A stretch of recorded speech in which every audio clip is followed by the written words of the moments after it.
আজকে কথা বলবো নবজাতক বা শিশুর ওজন কিভাবে আপনারা ঠিক রাখতে পারবেন, অর্থাৎ যে বয়সে যতটুকু হওয়া প্রয়োজন কিভাবে সেটা ধরে রাখতে পারবেন। তো এই যে আমাদের সেরা সম্বাদকে দেখছেন, ওর বয়স আজকে জাস্ট 4 মাস।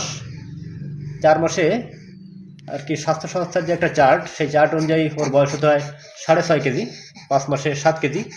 তো জাস্ট 4 মাসে ওর হয়েছে 6 কেজি। এই ক্ষেত্রে মানে বিভ্রান্তির কোনো সুযোগ নাই। আপনাকে দেখতে হবে এই 6 কেজি ওজন নিয়ে সে কতটা সুস্থ আছে, অথবা তার গড়ন অনুযায়ী বা তার হাইট অনুযায়ী সে আর কি পারফেক্ট আছে কিনা। তো আমাদের সিরাজ আহমেদ সব দিক থেকে সুস্থ আছে, আর ওর যে গড়ন সে অনুযায়ী আমাদের কাছে মনে হচ্ছে 6 কেজি পুরোপুরি ঠিক আছে।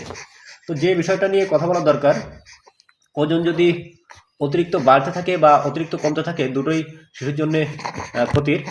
তো কিভাবে এই ওজনটাকে সঠিক মাত্রায় রাখতে পারবেন, এর জন্যে প্রথম যে কাজটা সেটা হচ্ছে ওর খাদ্যাভ্যাস গভীরভাবে পর্যবেক্ষণ করতে হবে।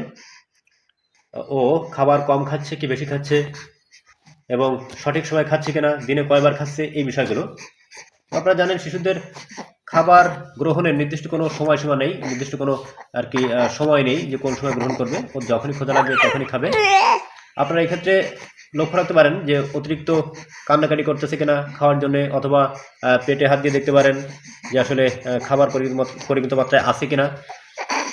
যদি খাবার খেতে চায় সে যে সময় হোক ওদেরকে খাবার দিতে হবে।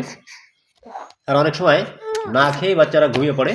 আপনারা সেক্ষেত্রে পেটটা চেক করতে পারেন যে আসলে পেট কতটা ভরা আছে, হাত দিলেই বুঝতে পারবেন। যদি মনে হয় যে খাবার পর্যাপ্ত নাই, সেক্ষেত্রে ঘুম থেকে উঠেও খাওয়াতে পারেন। তো আমরা আমাদের সিরাজ আহমদকে খাবারের বিষয়টা আর কি ঠিক রেখেছি, যে কারণে ওর ওজন সঠিক আছে।